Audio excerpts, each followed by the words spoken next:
अस्सलाम वालेकुम students, Kaif 7 BIA business insight and analysis theory का एरिया हमने स्टार्ट किया हुआ है। पहले 3 चैप्टर हमारे जो आपस में इंटरलिंक हैं एक ही मॉडल पेस्टल के ऊपर। पेस्टल की हम कुछ प्रैक्टिस कर चुके हैं, क्वेश्चंस की, केस स्टडी बेस्ड क्वेश्चन किस तरह का आ सकता है। अब पेस्टल के जो 6 फैक्टर्स हैं, political, economic, social, technological, ecological and legal, इनके ऊपर हमारे पास कुछ डिटेल थ्योरी भी है। ये डिटेल थ्योरी हमें रटा नहीं लगाने, मतलब एक टॉपिक है उसके अंदर 4 हेडिंग्स हैं तो हेडिंग के नाम हमें याद करने हैं, बाकी अंदर वाला मटेरियल हमें जब एक दफ़ा समझ के कोई 1 2 3 लाइनों में जो है अपनी लैंग्वेज में लिख लेना है।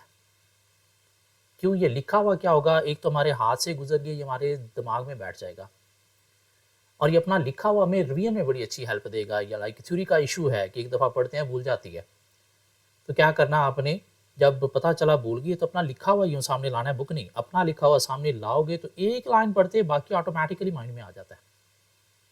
तो 2 4 दिन बाद फिर पता चला भूल गया है, तो अपना लिखा यूँ सामने लाने से ही दिमाग में आ जाता है। इसलिए हमने इन जो थ्योरी के चैप्टर हैं इनको हमने लिख लिख के प्रिपेयर करने हैं। चैप्टर 3 में कुछ भी रटा लगाने वाली बात नहीं है, सिर्फ वो कॉन्सेप्ट था और सिनेरियो के अंदर से हमें वो पेस्टल फैक्टर्स आइडेंटिफाई करने आने चाहिए, उसका बिजनेस के ऊपर पॉजिटिव नेगेटिव इम्पैक्ट लिखना आना चाहिए। हाँ, चैप्टर 1 2 में चीज़ें लर्न करने वाली हैं, लाइक एक टॉपिक है उसके अंदर 3 4 पॉइंट्स हैं, हेडिंग्स हैं, तो वो हमें लर्न करनी है ताकि एग्जामिनर अगर पूछता है तो हम कुछ लिख सकें, एटलीस्ट हेडिंग के नाम लिख के कोई 1 2 लाइनें अपनी तरफ से कॉन्सेप्ट के लिख दें, सिनेरियो के साथ रिलेट कर दें, तो इसे मार्क्स मिल जाते हैं।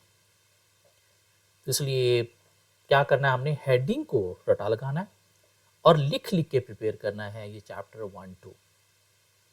चैप्टर 1 स्टार्ट करने जा रहे हैं। चैप्टर 1 का नाम क्या रखा गया है, political, economic and social environment. Mean इसमें डिटेल है पेस्टल के PE और S की, मीन पॉलिटिकल, इकोनॉमिक और सोशल फैक्टर्स की। दो हम थोड़ा सा कॉन्सेप्ट ले चुके हैं, अब उनकी डिटेल पढ़ेंगे हम इसके अंदर।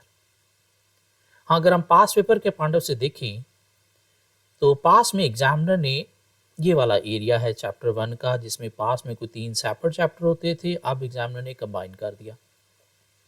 सिर्फ एक दफ़ा पॉलिटिकल फैक्टर के ऊपर एग्जामिनर ने जो है वो कोई 6 7 नंबर का एक सिनेरियो बेस्ड तो नहीं, खैर स्ट्रेट फॉरवर्ड रटा बेसिक क्वेश्चन टेस्ट किया था, लेकिन रटा बुक वाला नहीं, कॉन्सेप्ट हेडिंग के साथ बस लिखना आना चाहिए।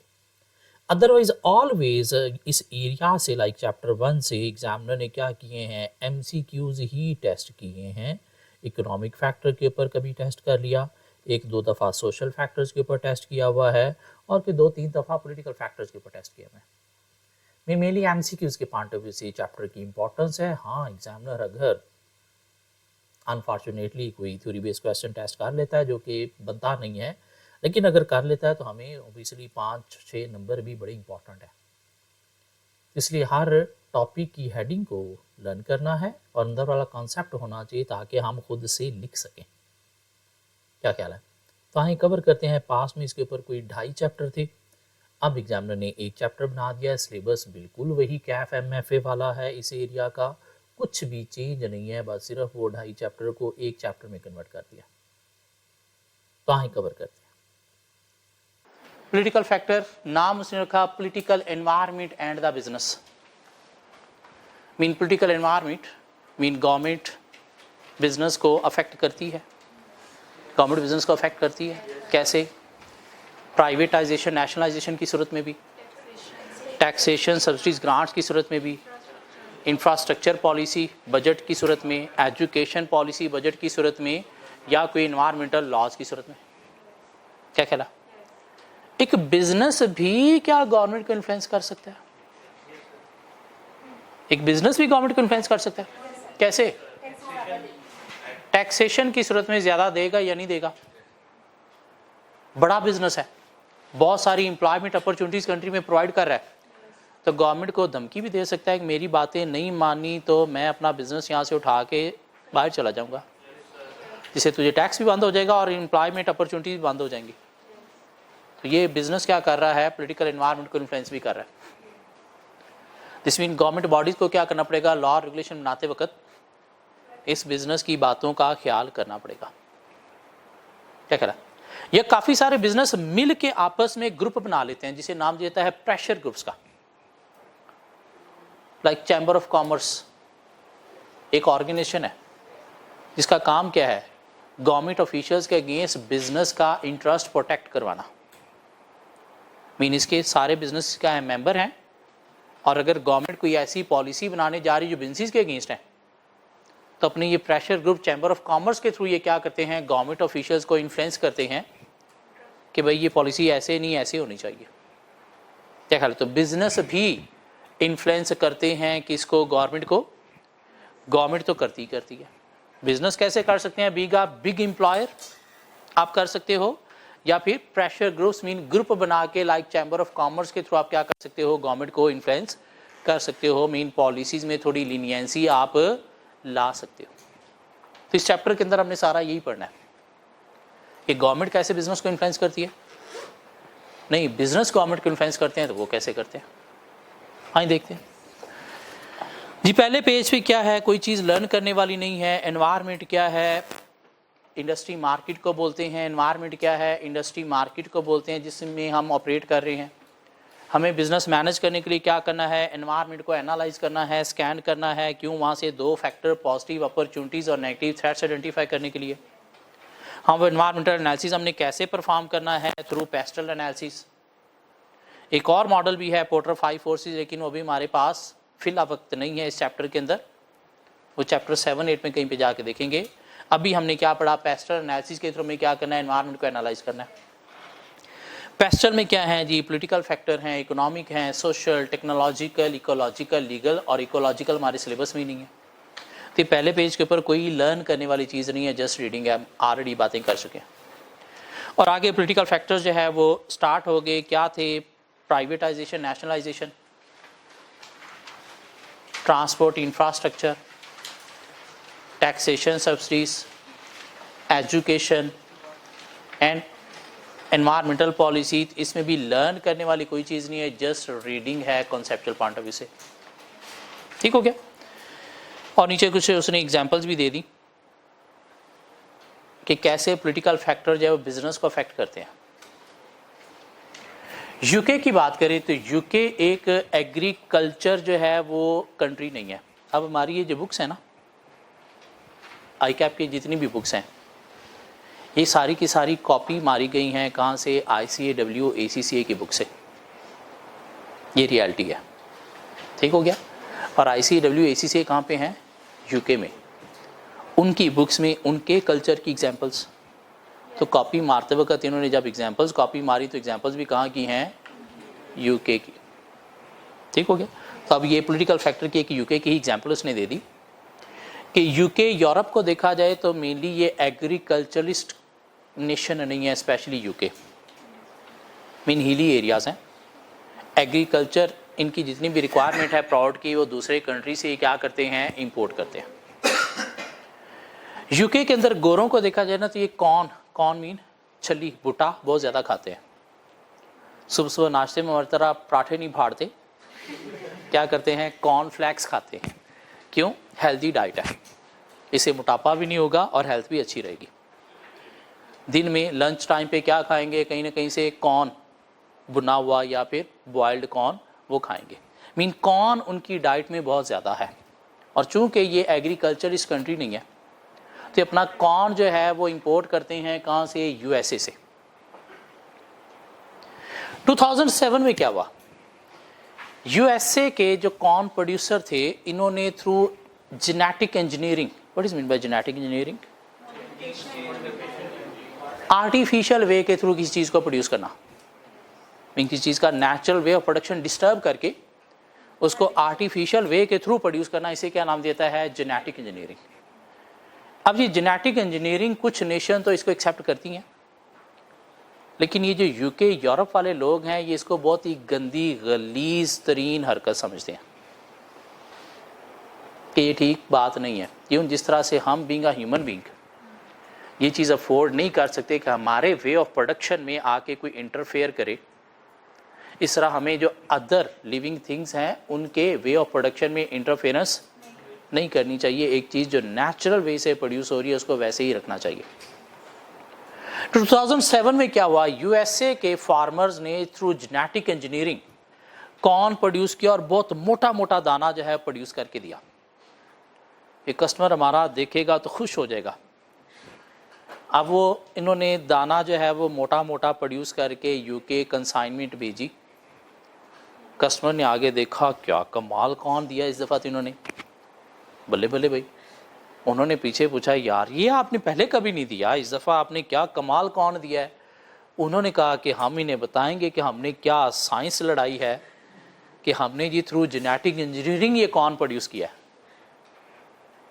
उन्होंने इतनी बात सुनने की देर थी, सारा का सारा कौन जो भी आया था वापस। क्यों? हमारी बिलीव्स ही नहीं है कि हम जेनेटिक इंजीनियरिंग के थ्रू चीज़ें प्रोड्यूस करें। तो ये क्या था, एक अदर कंट्री का पॉलिटिकल फैक्टर दूसरे कंट्री को अफेक्ट कर रहा है। और कौन जब वापस आया तो है क्या पेरिशेबल, स्टोर भी नहीं कर सकते। आई मीन अच्छा खासा लॉस बेयर करना पड़ा किसको, यूएसए के एक्सपोर्टर्स को। ये क्या है पॉलिटिकल फैक्टर, मीन सिर्फ आपके कंट्री के ही नहीं, दूसरी कंट्री जहाँ पे आप बिजनेस ऑपरेट कर रहे हो वो भी आपके बिजनेस को अफेक्ट कर सकते हैं। तो एक एग्जांपल दी गई है, इसको एक दफ़ा रीड कर लेना है। इससे आगे अगर हम चलें, जो मेन चीज़ इस चैप्टर में लर्न करने वाली है, अब इस चैप्टर को अगर देखेंगे ना तो बुक लिखने वाला ये भूल गया था कि शायद वो मशर्ती लूम या पॉलिटिकल साइंस का पेपर टेस्ट कर रहा है। मीन जितनी को मशर्ती लूम थी सारी की सारी उसने इस चैप्टर के अंदर लिख दी, जितनी को पॉलिटिकल साइंस थी सारी की सारी इस चैप्टर में लिख दी। मीन जब से पाकिस्तान पैदा हुआ है तब से लेकर अब तक किस किस की गवर्नमेंट आई, कब कब आई, उस गवर्नमेंट में क्या क्या काम हुए, क्या क्या हरकतें हुई, वो सारी की सारी उसने इस चैप्टर के अंदर लिख दी। तो थोड़ा सा हमें फील होगा ये चैप्टर पढ़ते हुए कि शायद हम मशर्ती लूम या पॉलिटिकल साइंस पढ़ रहे हैं, लेकिन चूँकि सिलेबस का पार्ट है इसलिए हमें थोड़ा सा पढ़ना है। एक टॉपिक उसने दे दिया, पॉलिटिकल आइडियोलॉजीज। मीन 5 तरह की पॉलिटिकल आइडियोलॉजीज जो हैं वो चलती हैं दुनिया में। अब ये टॉपिक समझने से पहले अगर हम थोड़ा सा इकोनॉमिक्स में जाएं, इकोनॉमिक्स पढ़ी सबने, वहाँ पे चैप्टर 1 में आपने इकोनॉमिक सिस्टम एक टॉपिक पढ़ा था। 3 तरह के इकोनॉमिक सिस्टम होते हैं, क्या क्या थे? एक था कैपिटलिज्म, कैपिटलिज्म जिसको लाइसिस फेयर का नाम भी दिया जाता था। क्या कहला, लाइसिस फेयर या फ्री इकॉनमी का नाम भी इसे दिया जाता था। पढ़ा भाई? मतलब क्या हुआ, प्राइवेट प्रॉपर्टी को प्रेफर किया जा रहा है, क्या चीज़ प्रोड्यूस करनी है, कितनी प्रोड्यूस करनी है, क्या प्राइस रखनी है, कौन डिसाइड करेंगे, प्राइवेट इन्वेस्टर डिसाइड करेंगे। No intervention of government, laissez faire का मतलब क्या था, नो इंटरवेंशन ऑफ गवर्नमेंट, ये बात थी। एक दूसरा सिस्टम था, वो क्या था, सोशलिज्म, जिसको कमांड या कंट्रोल्ड इकॉनमी का नाम भी दिया जाता था। मीन सब कुछ अंडर गवर्नमेंट कंट्रोल चलेगा, गवर्नमेंट सारे एसेट ऑन करेगी, गवर्नमेंट डिसाइड करेगी क्या चीज़ प्रोड्यूस करनी है, कब कितनी प्रोड्यूस करनी है, कौन सी चीज़ किस प्राइस पे बेचनी है, कौन डिसाइड करेगा, गवर्नमेंट डिसाइड करेगी। इसमें कंज्यूमर की सॉवरेंटी थी, मीन उसे हर तरह की चीज़ मिलेगी। इधर गवर्नमेंट ने अपने कंट्रोल में लिया ही क्यों है, ताकि सिर्फ और सिर्फ नेसेसिटीज़ ऑफ लाइफ जो हैं वो पहले प्रोड्यूस की जाएँ, फिर देखा जाएगा अदर विशेष की अगर गुड्स प्रोड्यूस करनी है, रिसोर्सेज हैं तो, वरना नहीं। इसमें डिस्ट्रीब्यूशन ऑफ वेल्थ इक्वल होती है, अनइक्वल होती है, अनइक्वल होती है। अमीर अमीर से अमीर तार होता चला जाता है, गरीब गरीब से गरीब तार होता चला जाता है। मीन दोनों के बीच में गैप जो है वो क्या हो जाता है, बढ़ जाता है। इसमें इक्वल डिस्ट्रीब्यूशन ऑफ वेल्थ के लिए गवर्नमेंट ने सब कुछ अपने कंट्रोल में लिया है, ताकि अमीर और गरीब के बीच में फ़र्क को क्या किया जा सके, ख़त्म किया जा सके। क्या ख्याल है? एक तीसरा सिस्टम भी था, वो क्या था, मिक्स्ड इकॉनमी। मिक्स्ड इकॉनमी का मतलब क्या है कि दोनों बोथ साइड बाय साइड चलेंगे। मीन प्राइवेट ऑनरशिप भी प्रेफरेबल है, लेकिन कुछ चीज़ें गवर्नमेंट ने अपने कंट्रोल में भी ली हुई हैं। और एक जो इस्लामिक सिस्टम है वो भी क्या होता है, मिक्स ही होता है। इस्लामिक भी इसी को एडवोकेट करता है कि ठीक है private ownership of property allow है, लेकिन साथ गवर्नमेंट को भी कुछ ना कुछ चीज़ें कंट्रोल करनी है। वो जिनका सहारा कोई नहीं है उनका सहारा कौन होगा, गवर्नमेंट होगी। ये 3 तरह के सिस्टम हमने पढ़े थे। इन 3 सिस्टम को माइंड में रखते हुए हमारे पास ये कोई 5 आइडियोलॉजीज ऑफ पॉलिटिकल सिस्टम है। पहला क्या है? सोशलिज्म, मीन कमांड इकोनॉमी, सब कुछ अंडर गवर्नमेंट कंट्रोल चलेगा। सारे रिसोर्सेज इकोनॉमी के कौन ऑन करेगा? गवर्नमेंट। किस लिए? इक्वल डिस्ट्रीब्यूशन ऑफ वेल्थ के लिए, नेसेसिटीज ऑफ लाइफ प्रोड्यूस करने के लिए। क्या ख्याल है? ये जो चौथा डब्बा है ये क्या है? Capitalism, mean free economy, mean private ownership को प्रेफर किया जा रहा है। क्या चीज़ प्रोड्यूस करनी है, कितनी प्रोड्यूस करनी है, कब प्रोड्यूस करनी है, क्या प्राइसेस रखनी है, कौन डिसाइड करेगा? प्राइवेट इन्वेस्टर डिसाइड करेंगे। मसला क्या है इसके अंदर? Unequal distribution of wealth. लेकिन फ़ायदा है कंज्यूमर सॉवरेंटी, उसको हर तरह की चीज़ मिलेगी। ये जो बीच में है centre moderate democracy, centre moderate democracy, ये क्या है? हमारी mixed economy. Mixed economy mean both government और कैपिटलिज्म साइड बाय साइड चलेंगे। जो इस्लामिक सिस्टम है वो भी यही है, जो अभी पिछले 3.5 साल पाकिस्तान में इम्प्लीमेंट करने की कोशिश की जाती रही, वो भी क्या था? यही था।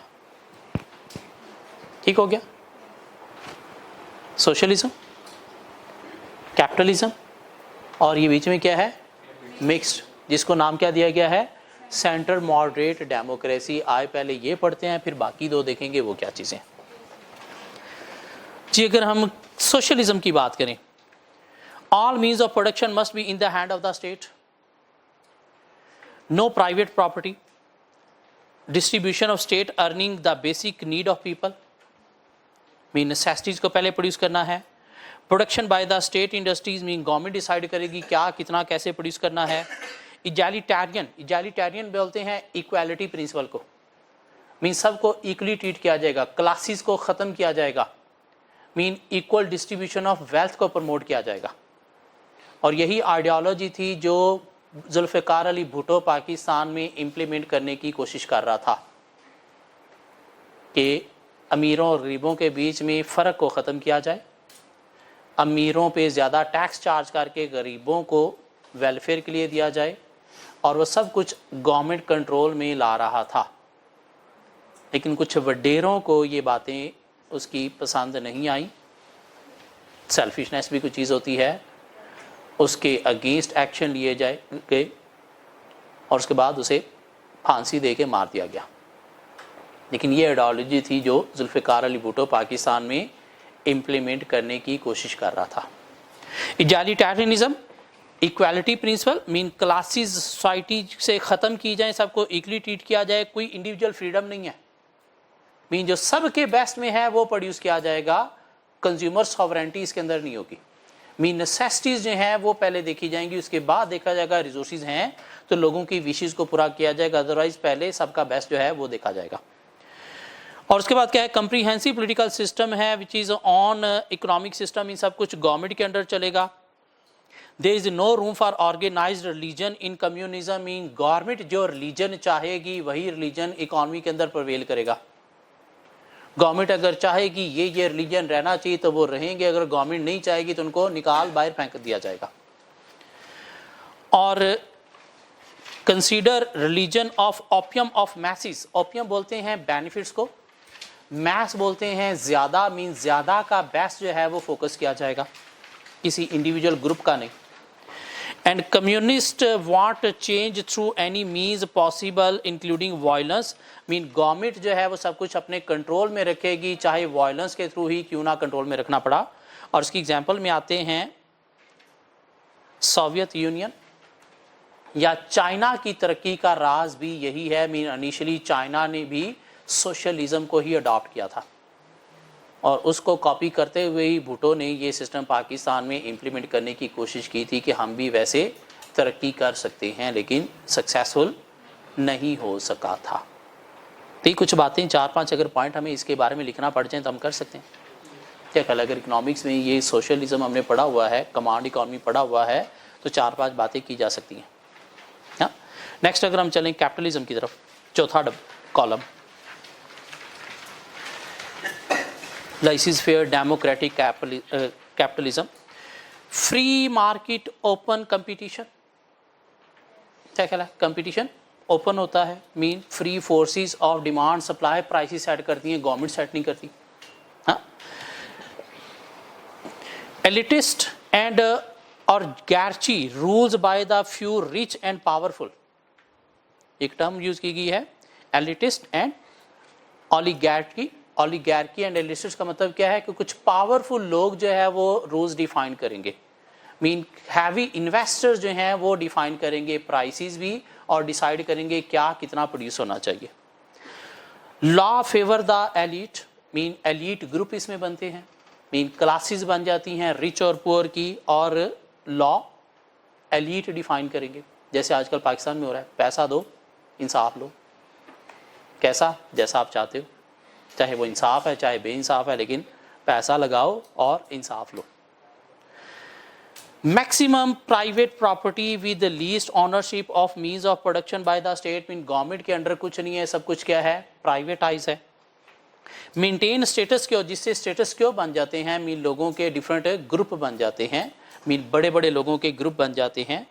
अटेनमेंट ऑफ नेशनल और state goal by any means possible including amending the laws around it, और लॉज को जब चाहे लोग जैसे मर्जी जो है वो चेंज भी कर लेते हैं, क्यों पावरफुल हैं। लाइबर्टी है इंडिविजुअल, मीन हर बंदे को हर तरह की चीज़ मिलेगी। रिलीजन जो जैसा चाहता है उसे अलाउ किया जाएगा, क्यों गवर्नमेंट का कोई इंटरवेंशन नहीं है।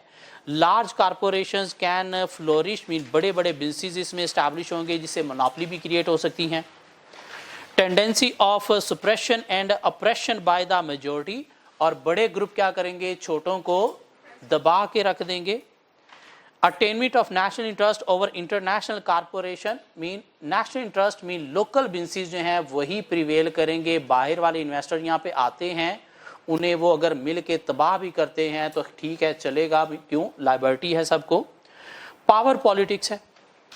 की terms of characteristics individual private ownership, self interest, open competition, privatisation, not much production from the system, और यूनाइटेड स्टेट इसके ऊपर चलता है कि फ्री हैंड है, वहाँ पे जो चाहे जैसे मर्जी ऑपरेट करे, बस गवर्नमेंट को क्या चाहिए, टैक्स चाहिए।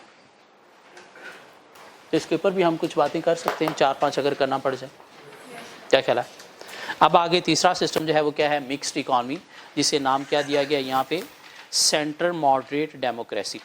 Centre moderate democracy, they want change but not at the cost of tradition, mean change भी आएगा, ट्रेडिशन भी मेंटेन रहेगी, मीन प्राइवेट प्रॉपर्टी भी रहेगी, लेकिन साथ गवर्नमेंट अपनी चीज़ों को कंट्रोल भी करेगी। State must play the role of guardian for all, mean वो जिनका कोई सहारा नहीं है उनका सहारा कौन होगा, गवर्नमेंट। मीन गवर्नमेंट को कुछ चीज़ें अपने कंट्रोल में भी रखनी है। इंडिविजुअल फ्रीडम इज रिकॉग्नाइज्ड, हाँ इंडिविजुअल फ्रीडम भी है। Full religious freedom, religious freedom भी सबके पास है। प्राइवेट प्रॉपर्टी इज अलाउड, लेकिन कुछ चीज़ें गवर्नमेंट जो नेसेसिटीज़ हैं अपनी कस्टडी में रखेगी। Ownership of private and public means of production needs to be balanced, mean जहाँ पे गवर्नमेंट इन्वेस्टमेंट नहीं कर सकती वो प्राइवेटाइज कर दिया जाएगा, और जहाँ पे गवर्नमेंट खुद से चीज़ों को कंट्रोल कर सकती है गवर्नमेंट के अंडर रहेंगी। They believe in international cooperation for the benefit of all. However, they also recognize their national interest. Mean local लोगों को भी प्रोटेक्ट करना है, लेकिन साथ इंटरनेशनल इन्वेस्टमेंट भी लेके आनी है कि उससे भी क्या होगा, इकॉनमी ग्रो करेगी। स्लो सोशल चेंज, लेकिन चेंज आएगी लेकिन आहिस्ता आहिस्ता आएगी, फौरी नहीं आएगी। और कनाडा जो है वो इसके ऊपर चल रहा है, मिक्स्ड इकॉनमी के ऊपर। इनफैक्ट अभी पिछले 3.5 साल में पाकिस्तान भी इसी सिस्टम के ऊपर चलाने की कोशिश की जा रही थी। ये 3 सिस्टम क्लियर होते हैं, इनके ऊपर अगर कोई 4-4, 5-5 पॉइंट हमें लिखना पड़ जाए तो हम लिख सकते हैं। क्या कहला है, सोशलिज्म, कैपिटलिज्म क्या है, private property, freedom for all, क्या कहला है, और फ्री मार्केट, ओपन कंपटीशन, लेकिन साथ क्या है, classes in the society, elite groups, status quo, और justice for elite group, justice for elite group. Example दी जा सकती हैं, United State socialism, no private ownership is allowed, egalitarianism, classless society, everything owned by the government, क्या ख्याल है? और no religious freedom, no individual freedom, और वो मैसेज के बारे में क्या बात है? Opium of message mean benefit of maths mean ज़्यादा का बेस्ट देखा जाएगा।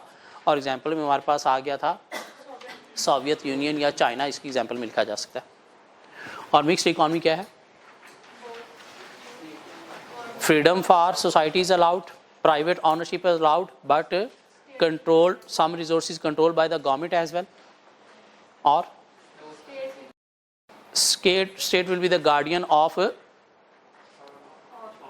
all, और freedom of religion है, yes, individual freedom भी allowed है, और national interest as well as international investor interest both allowed है। और एग्जाम्पल में हमने दे दिया कनाडा। अब चलते हैं बाकी जो दो हमारे पास आइडियोलॉजीज हैं वो क्या हैं।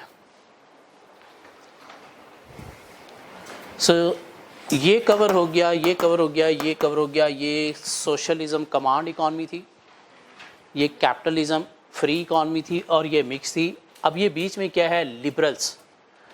लिबरल्स का मतलब क्या है कि है सोशलिज्म गवर्नमेंट के अंडर ही है, लेकिन थोड़ा सा प्राइवेट प्रॉपर्टी को भी प्रेफर किया जा रहा है।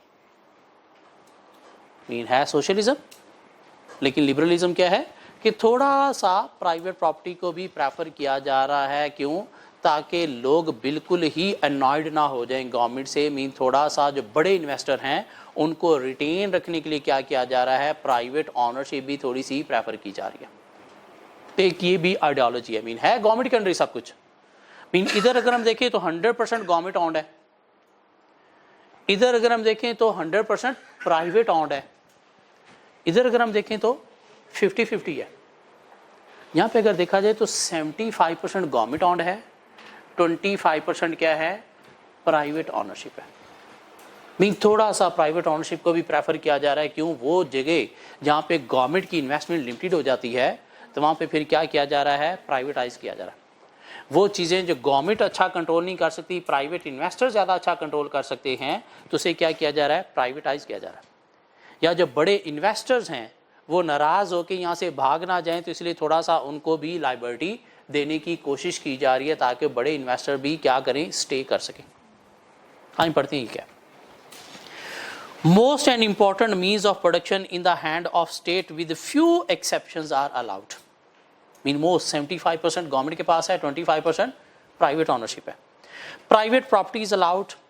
It recognises the distinction among people based on their ability and their contribution. Mean कौन कितना एबिलिटी रखता है, कितना कंट्रीब्यूट कर सकता है, उतना को उसको फ्री हैंड दिया जा रहा है। Distribution of output amongst people should be based on there input. Mean कौन कितनी इनपुट देगा उतनी उसको लीनियंसी दी जाएगी। मीन इकॉनमी में कितना इंपॉर्टेंट रोल प्ले करेगा, ज़्यादा एम्प्लॉयमेंट अपॉर्चुनिटीज़ प्रोवाइड करेगा, ज़्यादा टैक्स देगा तो उसे थोड़ा सा फ्री हैंड भी दिया जाएगा इनपुट के अकॉर्डिंगली। चैलेंज स्टेटस क्यो। मीन सोशलिज्म में देखा जाए तो स्टेटस क्यो को एलिमिनेट किया जाता है। इधर क्या था? स्टेटस क्यो मेंटेन होते हैं, लेकिन यहाँ पे क्या किया जा रहा है? स्टेटस क्यो को चैलेंज किया जा रहा है। मीन स्टेटस क्यो देखी जा रही है कि अलाउ करनी है या फिर नहीं करनी, और ऐसा स्टेटस क्यो जो पब्लिक को एक्सप्लॉइट कर रहा है उसे क्या किया जा रहा है? चैलेंज किया जा रहा है, मीन खत्म किया जा रहा है। The system believes that the people are the responsibility of the state and it need to regulate business through laws to protect masses. Mean free hand दिया गया है लेकिन लॉ रेगुलेशन स्ट्रिक्ट के साथ। मीन टोटली फ्री हैंड नहीं है। Religion is allowed in this system. They favour change through peaceful means. Mean सब कुछ कंट्रोल करते हुए हमें क्या करना है? फेवर लोगों को देनी है। मीन लोगों को अलाउ करना है लेकिन पीसफुल मीन में, मीन कंट्रोल करते through strict law regulation. Everyone is equal in front of the law.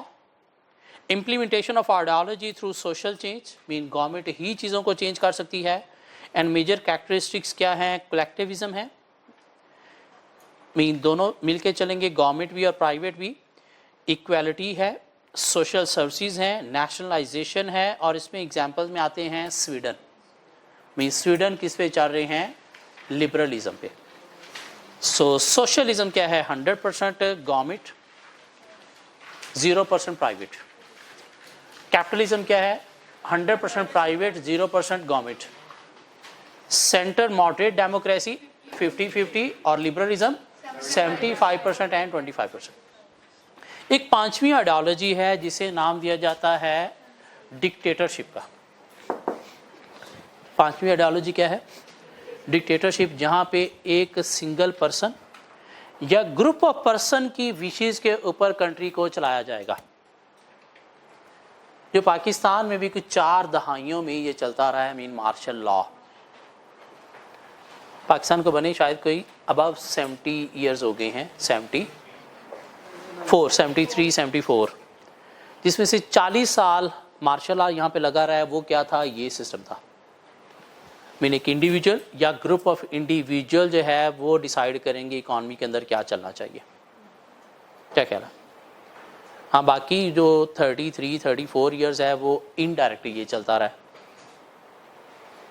क्या ख्याल है क्यों? यहाँ पे पॉलिटिशियंस क्या किए जाते हैं? सिलेक्ट किए जाते हैं, इलेक्ट नहीं होते। अभी भी सिलेक्शन हुई है। इससे पिछले वाले को सारी पार्टियां चीख के कहती रही हैं सिलेक्टेड है। अभी तो आपके सामने हुई है। क्या ख्याल है? किसी से छुपा हुआ है? ये इलेक्शन हुआ है या सिलेक्शन हुई है? सीधी सीधी सिलेक्शन हुई है। और यही पाकिस्तान में चलता रहा। पहले छुप के चलता था, अब बातें चूँकि खुलम खुला सबको पता चल गई, तब खुल के हो रहा है। क्या ख्याल है? तो पाकिस्तान में कुछ 40 साल ये सिस्टम चलता रहा है, मीन जहाँ पे इकॉनमी को कौन गवर्न करेगा, कौन मैनेज करेगा? एक सिंगल इंडिविजुअल या group of individual. Hitler philosophy जो है वो क्या है? ये डिक्टेटरशिप। आइए देखते हैं ये क्या है। No individual freedom, authoritarian rule, mean एक अथॉरिटेटिव पर्सन जो है वो रूल करेगा पूरी इकॉनमी को। Private property as prescribed by the ruling regime, mean जो रूलिंग पर्सन है वही रेजिम को चेंज करते हुए क्या करेगा? देखेगा प्राइवेट प्रॉपर्टी को कैसे चलाना है। एक्सट्रीम इनइक्वालिटीज, इनइक्वालिटीज एक्सट्रीम पे चली जाएंगी, मीन वही जो रूलिंग पार्टी है या रूलिंग बॉडी है वही सब कुछ जो है वो देखेगी, बाकी सबको डिप्रेस कर दिया जाएगा। Protection of national interest at all cost, obviously वो रूलिंग बॉडी कौन है? पाकिस्तान में देखा जाए तो आर्मी है, जिसका मेन काम ही क्या है? नेशनल इंटरेस्ट को देखना। And implementation of ideology through any means possible including violence, mean violence के थ्रू भी अगर उन्हें चीज़ों को कंट्रोल करना पड़ा तो करेंगे। कहीं पे बम भी गिराने पड़े, लोगों को ठा करके मारना भी पड़ा, तो चीज़ों को कंट्रोल करेंगे। The system does not allow dissenting opinion, mean different opinion. Dissenting का मतलब क्या है? डिफरेंट ओपिनियंस को फोकस नहीं किया जाएगा, एक ही ओपिनियन होगी, किसकी? रूलिंग बॉडी की। हिटलर स्ट्रैटेजी जो है इस पे चलती है। नाजी जर्मन में, जर्मनी, स्पेन में ये सिस्टम पास्ट में चलता रहा है। हाँ, वो थोड़ा इससे मूव हो गए हैं, लेकिन अभी भी यही चलता है। सो ये क्या है कि 5 पॉलिटिकल आइडियोलॉजीज उसने हमें दे दी। क्यों? इन आइडियोलॉजी से हमारा बिजनेस पॉजिटिवली या नेगेटिवली इफेक्ट होता है। क्या ख्याल है? इससे हमारा बिजनेस नेगेटिवली इफेक्ट होगा, इससे थोड़ा पॉजिटिव इफेक्ट होगा, इससे थोड़ा और पॉजिटिव इफेक्ट होगा, और इससे बल्ले बल्ले हो जाएगी, लेकिन इससे तबाही हो जाएगी हमारे बिजनेस की। क्यों? किसी की सुननी नहीं हमने, बोलेगा आगे से तो ठा।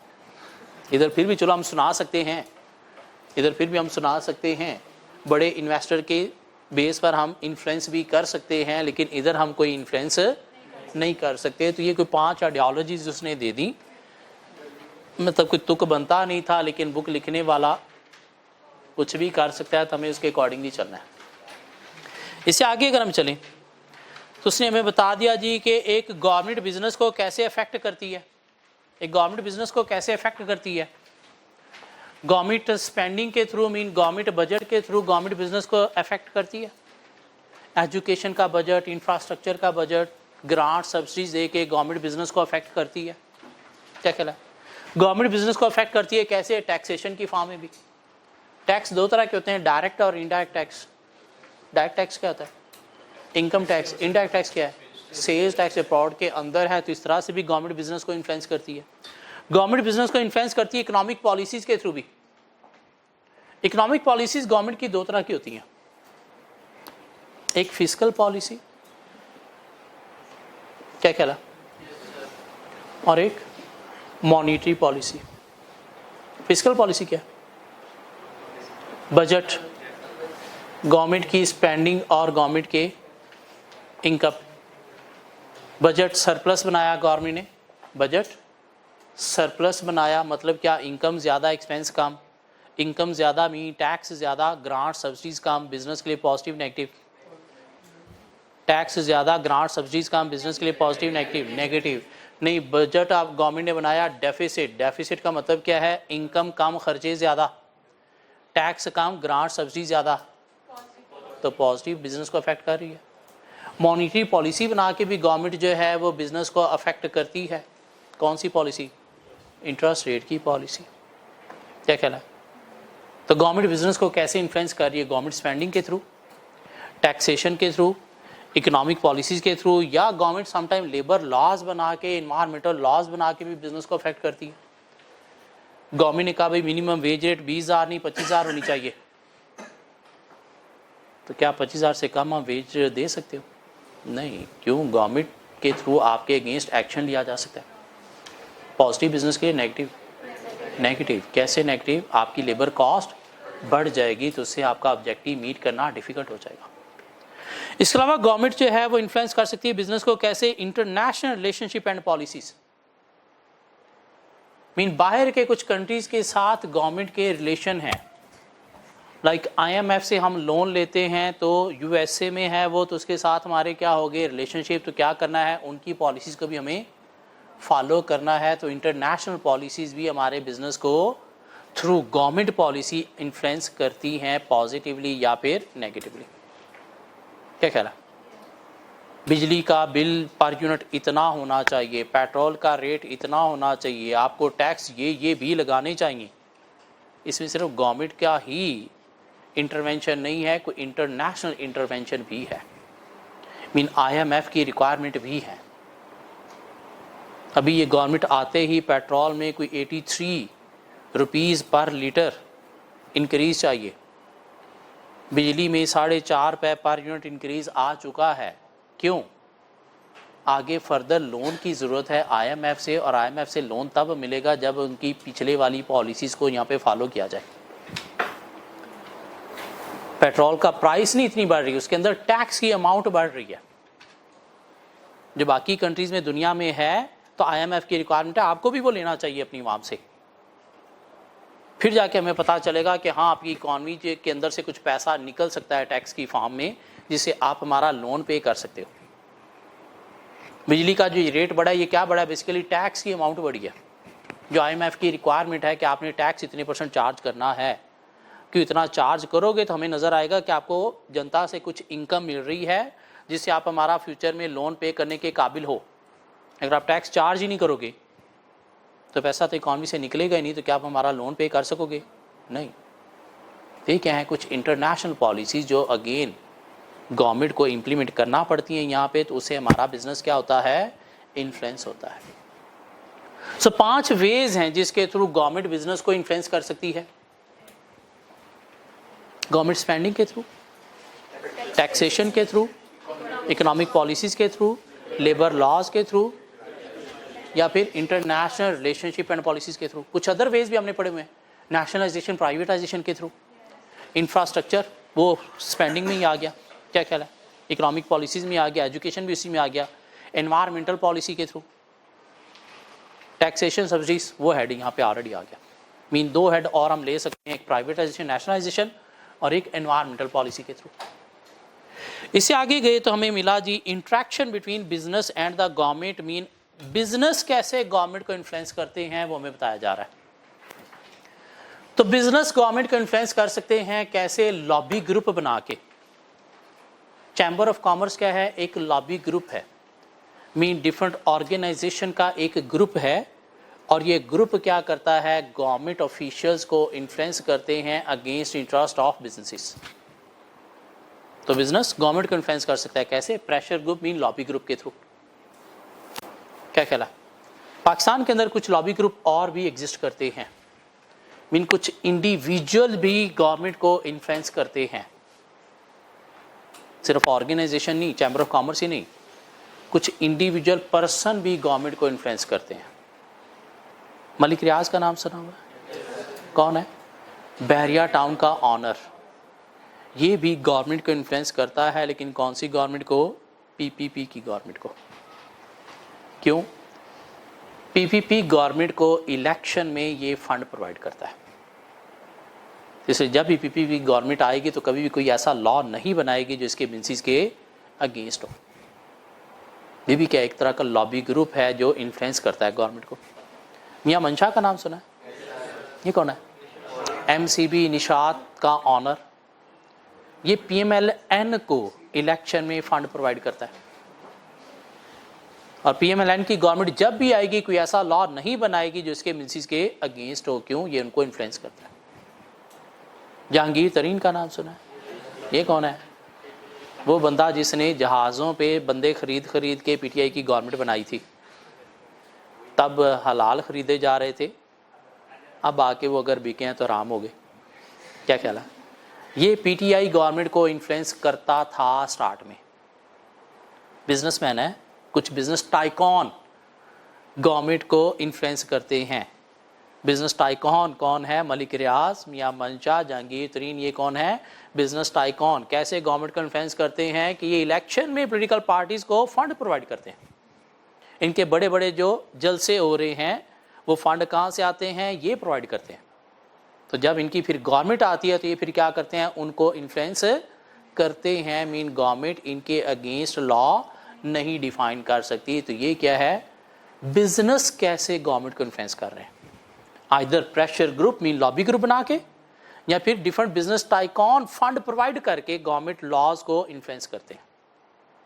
उसने हमें आगे कुछ 4 वेज दे दिए कि कैसे जो है वो बिजनेस गवर्नमेंट को इन्फ्लुएंस करते हैं।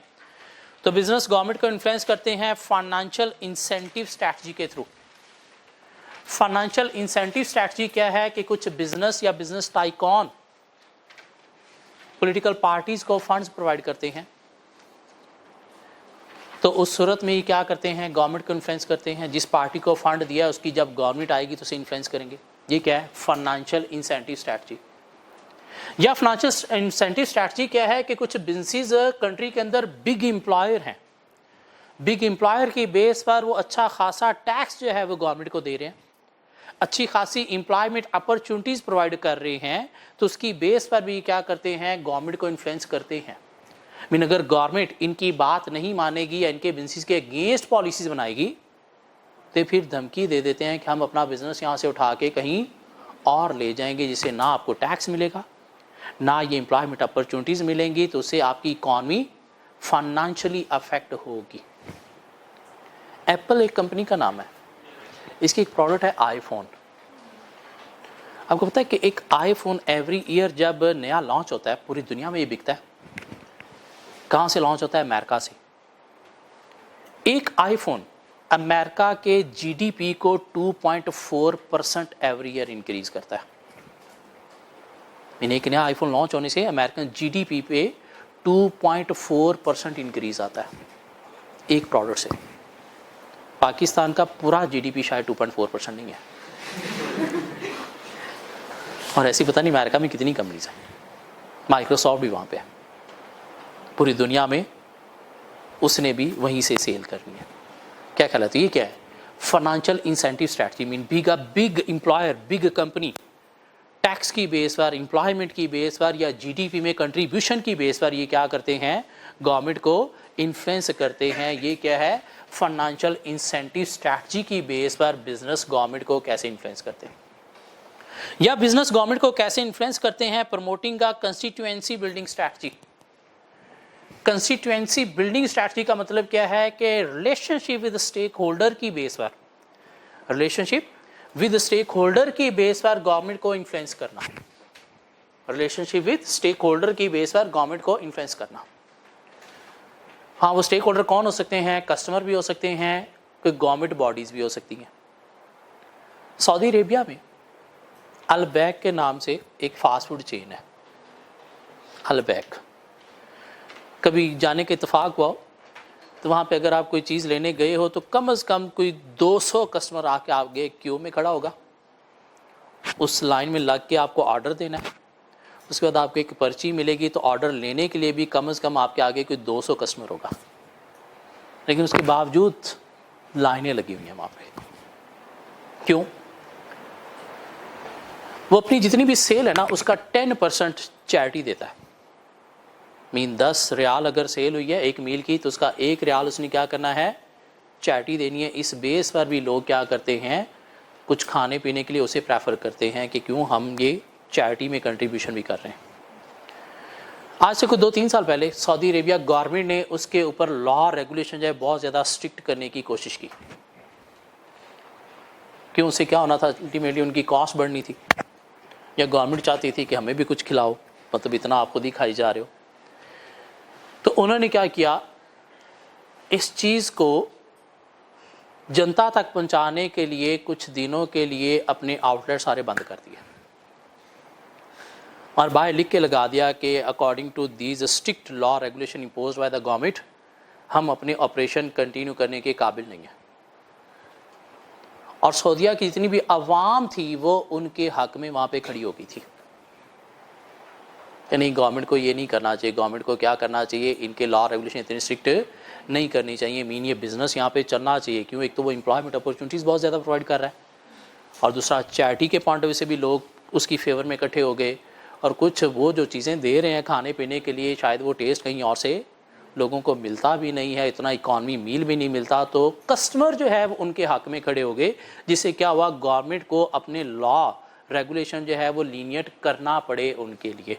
ये क्या है, promoting a constituency building strategy, mean other stakeholders के थ्रू क्या करना, गवर्नमेंट को इन्फ्लुएंस करना। हाँ, वो अदर स्टेक होल्डर कौन हो सकते हैं, आपके कस्टमर भी हो सकते हैं या कोई गवर्नमेंट ऑफिशियल बॉडीज भी हो सकती हैं। सो कैसे बिजनेस गवर्नमेंट को इन्फ्लुएंस करता है, फाइनेंशियल इंसेंटिव स्ट्रैटेजी के थ्रू, मीन बिग एम्प्लॉय या कंट्रीब्यूशन टू द जीडीपी की बेस पर, या फिर promoting a constituency building strategy, mean relationship with stakeholder के थ्रू जो है वो क्या करना, गवर्नमेंट लॉ को इन्फ्लुएंस करना।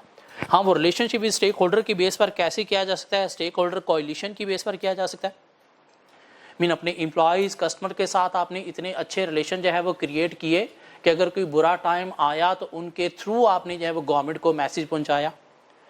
या एडवोकेसी एडवर्टाइजिंग के बेस पर भी किया जा सकता है। एडवोकेसी एडवर्टाइजिंग क्या है कि बिजनेस क्या करते हैं, कुछ एडवर्टाइजिंग मार्केटिंग की बेस पर भी गवर्नमेंट लॉज को इन्फ्लुएंस करते हैं।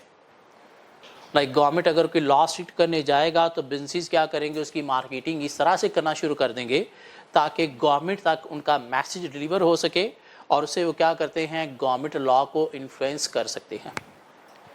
या स्टेक होल्डर के थ्रू क्या है, ट्रेड एसोसिएशन मीन मिल के एक बॉडी बना ली अपनी। वो बॉडी में क्या है, आपके सारे स्टेक होल्डर मीन आप जैसे मिनिस्ट्रीज जो क्या करते हैं, गवर्नमेंट को इन्फ्लुएंस करते हैं। लाइक चैम्बर ऑफ कॉमर्स एक बॉडी है, इस तरह से कुछ और बॉडी भी हैं, OICCI overseas investors chamber of commerce, या एक पैमा के नाम से बॉडी है, पाकिस्तान ऑटोमोटिव मैन्युफैक्चरिंग एसोसिएशन, या कोई एप्टमा के नाम से भी एक बॉडी है, all Pakistan textile manufacturing association, mean textile firms की आपस में एक बॉडी बनी हुई है जो गवर्नमेंट लॉ को क्या करती हैं, इन्फ्लुएंस करते हैं मिलके। सो एक बिजनेस कैसे गवर्नमेंट को इन्फ्लुएंस कर सकता है, प्रेशर ग्रुप, लॉबी ग्रुप के थ्रू, बिजनेस टाइकॉन के थ्रू, या मेन जो आपके पास स्ट्रैटेजीज हैं वो क्या हैं, फाइनेंशियल इंसेंटिव स्ट्रैटेजी है, promoting a constituency building strategy है।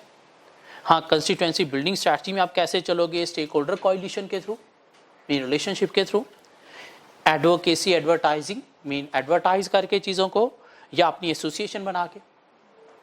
यह कि बिजनेस गवर्नमेंट बॉडीज को इन्फ्लुएंस कर सकता है through public affair department, mean बड़े बड़े जो बिजनेसेस हैं उन्होंने अपना एक सेपरेट डिपार्टमेंट बनाया हुआ है पब्लिक अफेयर डिपार्टमेंट के नाम से, जिसके अंदर उन्होंने कुछ लोगों को वहाँ पे रखा हुआ है जिनके रिलेशन हैं किनके साथ, पॉलिटिशियंस के साथ, गवर्नमेंट बॉडीज़ के साथ, गवर्नमेंट ऑफिशियल्स के साथ, ताकि कभी भी किसी चीज़ में कोई सपोर्ट चाहिए फ्रॉम गवर्नमेंट तो ये डिपार्टमेंट क्या करता है, गवर्नमेंट के साथ डील करके वो सपोर्ट लेता है।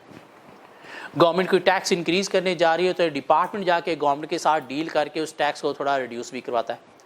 गवर्नमेंट लॉ रेगुलेशन स्ट्रिक्ट करने जा रही है तो ये डिपार्टमेंट जाके गवर्नमेंट बॉडी के साथ कम्युनिकेशन करता है कि कुछ टाइम पीरियड के लिए हमें रिलैक्सेशन दी जाए, हाँ उसके बाद हम क्या कर सकते हैं, ये लॉ रेगुलेशन कंप्लाई कर सकते हैं। सो बिजनेस कैसे गवर्नमेंट को इन्फ्लुएंस करता है? Financial incentive strategy, promoting constituency building strategy, public affair department. हाँ, कंस्टिट्यूएंसी और बिल्डिंग स्ट्रैटेजी क्या है? Stakeholder coalition, advocacy advertisement और ट्रेड एसोसिएशन। ट्रेड एसोसिएशन में कोई एग्जांपल दी जा सकती है? Chamber of commerce, APTMA, all Pakistan textile mills association, क्या ख्याल है? या एक हमारे पास था पामा, पामा क्या है? Pakistan automotive manufacturing association. Question number 2 test किया गया फॉर 8 मार्क्स, और क्वेश्चन नंबर 2 8 मार्क्स के लिए टेस्ट किया गया। रिक्वायरमेंट क्या है इसकी? Explain any 4 approaches that WMB can use to influence government to rethink its stance of complete ban on imports of all automobiles and their parts. Also provide an example for each approach. कुछ 4 approaches आपने बतानी है जो WBM use कर सकती है government को influence करने के लिए, और एक बिजनेस गवर्नमेंट को कैसे इन्फ्लुएंस करता है, ये टॉपिक चैप्टर 1 में आपने पढ़ा हुआ है। फाइनेंशियल इंसेंटिव स्ट्रैटेजी के थ्रू, क्या ख्याल है? या फिर कंस्टिट्यूएंसी बिल्डिंग के थ्रू। कंस्टिट्यूएंसी बिल्डिंग में आगे पॉइंट थे स्टेक होल्डर कोलिशन के थ्रू, एडवोकेसी एडवर्टाइजमेंट के थ्रू, ट्रेड यूनियंस के थ्रू, या फिर अपना एक पब्लिक सेक्टर डिपार्टमेंट के थ्रू। टोटल शायद वहाँ पे 5 हेडिंग थे और यहाँ पे इसने 4 पूछे हैं। सिनेरियो पर क्या? WMB is a large multinational automobile company that has automobile assembly plants in over 24 countries including Rwanda, where it holds the largest market share by reach and revenue. एक ऑटोमोबाइल ऑयल की company है, all over the world operate कर रही है, multinational company है, 24 countries में operate कर रही है, लार्जेस्ट मार्केट शेयर और रेवेन्यू जनरेट कर रही है। Rwada's government is considering to put a complete ban on import of all automobiles and their parts in order to promote local automobile manufacturers, which is going to have an adverse impact on WMB's operation in Rwanda। और Rabada की government ने बाहर की companies का automobile parts लाने में ban कर दिया है ताकि लोकल ऑटोमोबाइल कंपनी को जो है इनको प्रमोट किया जा सके। और ये कंपनी रवादा में ऑपरेट कर रही है और ये ओबियसली बाहर से इंपोर्ट करके ला रही है।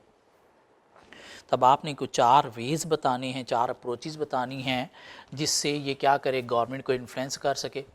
Also provide an example for each approach, और थोड़ी बहुत एग्जांपल्स भी आपने देनी है। क्या ख्याल है? तो चैप्टर 1 में एक टॉपिक है आपके पास, how business can influence the government. Financial incentive strategy mean अगर आप 4 हेडिंग ही दे दोगे ना तो फिर भी 0.5 मार्क्स मीन 2 नंबर तो आपको 4 हेडिंग से मिल जाएंगे। लेकिन ओबियसली हेडिंग दोगे तब जब आपको टॉपिक आता है, और जब हेडिंग दे ली है तो बाकी आप लिख के 8 नंबर ये औखे नहीं लेने। Financial incentive strategy, financial incentive strategy क्या है कि बिजनेस जो है वो गवर्नमेंट को इन्फ्लुएंस कर सकता है। कैसे इन्फ्लुएंस करता है? बिजनेस गवर्नमेंट की कुछ खर्चे जो हैं उसकी कंट्रीब्यूट कर रहा होता है अपने टैक्स के थ्रू, या गवर्नमेंट कुछ काम करना चाहती है उस पर कॉस्ट आती है तो कॉस्ट बिजनेस बेयर कर लेता है। तो इससे जो है वो गवर्नमेंट के आगे बिजनेस अपना अच्छा इमेज जो है वो क्रिएट करके गवर्नमेंट ऑफिशियल्स को इन्फ्लुएंस कर सकता है, मीन अपनी बातें मनवा सकता है। तो WMB जो है ये भी गवर्नमेंट ऑफ रवादा को इन्फ्लुएंस कर सकती है। लाइक कोई इन्वायरमेंटल पोल्यूशन को कंट्रोल करने की गवर्नमेंट ने जो है वो कॉस्ट बेयर करनी है, तो इन्वायरमेंटल पोल्यूशन को कंट्रोल करने में WMB रोल प्लेयर करके कॉस्ट जो है वो पे करके गवर्नमेंट को इन्फ्लुएंस कर सकती है और अपनी बातें मनवा सकती है। क्या ख्याल है? उसके बाद building coalition strategy. Building coalition strategy क्या है? दूसरों के साथ अच्छे रिलेशन के थ्रू जो है वो बिजनेस को प्रमोट करना, जिसके अंदर स्टेक होल्डर कोलिशन आ जाती है। Stakeholder coalition mean supplier customer के साथ अच्छे रिलेशन आपके हैं तो आप इनके थ्रू गवर्नमेंट को इन्फ्लुएंस कर सकते हो एक लॉबी बना के, जिसकी एग्जाम्पल मैं अक्सर दिया करता हूँ। लाइक सऊदी अरेबिया में एक फास्ट फूड चेन है अलबेक के नाम से। उस अलबेक के ऊपर गवर्नमेंट ने जो है वो कुछ हैवी टैक्सेस या लॉज इम्पोज करने की कोशिश की थी, तो उन्होंने कुछ टाइम के लिए अपने आउटलेट सारे बंद कर दिए थे और वहाँ का लोकल कस्टमर जो है वो बहुत ज़्यादा खाता है अलबेक को, तो कस्टमर्स ने जो वहाँ पे खप डाल दी थी, मीन गवर्नमेंट को मजबूर कर दिया था कि इनको थोड़ा लीवरेज दिया जाए, मीन के अगेंस्ट पॉलिसीज़ ना बनाई जाएं ताकि अपना बिजनेस जो है वो चला सके। Stakeholder coalition. इसके अलावा क्या है, एडवोकेसी एडवर्टाइजमेंट। एडवोकेसी एडवर्टाइजमेंट क्या है, अपनी प्रोडक्ट की एडवर्टाइजमेंट नहीं, आप जो अच्छे काम करते हो उसको एडवर्टाइज करके आप पब्लिक की सपोर्ट लेके गवर्नमेंट को इन्फ्लुएंस कर सकते हो। लाइक आप एक बड़े बिजनेस हो, एम्प्लॉयमेंट अपॉर्चुनिटीज़ आप प्रोवाइड करते हो, क्या क्या है, लोगों को जॉब्स देते हो, अच्छी वर्किंग कंडीशन के थ्रू जॉब्स देते हो, टैक्स में आप बहुत ज़्यादा कंट्रीब्यूशन करते हो, इकॉनमी में जीडीपी इंक्रीज करने में आपका इंपॉर्टेंट रोल है, तो आप इन चीज़ों को एडवर्टाइज करके गवर्नमेंट से फेवर ले सकते हो। क्यों? पब्लिक आपकी फेवर में खड़ी हो जाएगी। इसके अलावा क्या है, ट्रेड यूनियंस के थ्रू, ट्रेड यूनियन में आप क्या आ जाता है, चैम्बर ऑफ कॉमर्स, जिसके अगर आप मेंबर हो तो उनके थ्रू आप गवर्नमेंट को इन्फ्लुएंस कर सकते हो। क्यों? उनके बनाने का मकसद ही ये है, चैम्बर ऑफ कॉमर्स, ताकि कंपनीज एज ए ग्रुप जो है अपने राइट्स को प्रोटेक्ट करवा सकें। इसके अलावा आप क्या कर सकते हो, पब्लिक अफेयर डिपार्टमेंट अपना एक बना सकते हो। पब्लिक अफेयर डिपार्टमेंट, जिस डिपार्टमेंट का काम होता है गवर्नमेंट ऑफिशियल्स के साथ जो है वो लिंक क्रिएट करना, और इसके थ्रू भी आप क्या कर सकते हो, थ्रू डायलॉग जो है वो गवर्नमेंट ऑफिशियल को इफेक्ट करके अपनी पॉलिसीज़ बनवा सकते हो।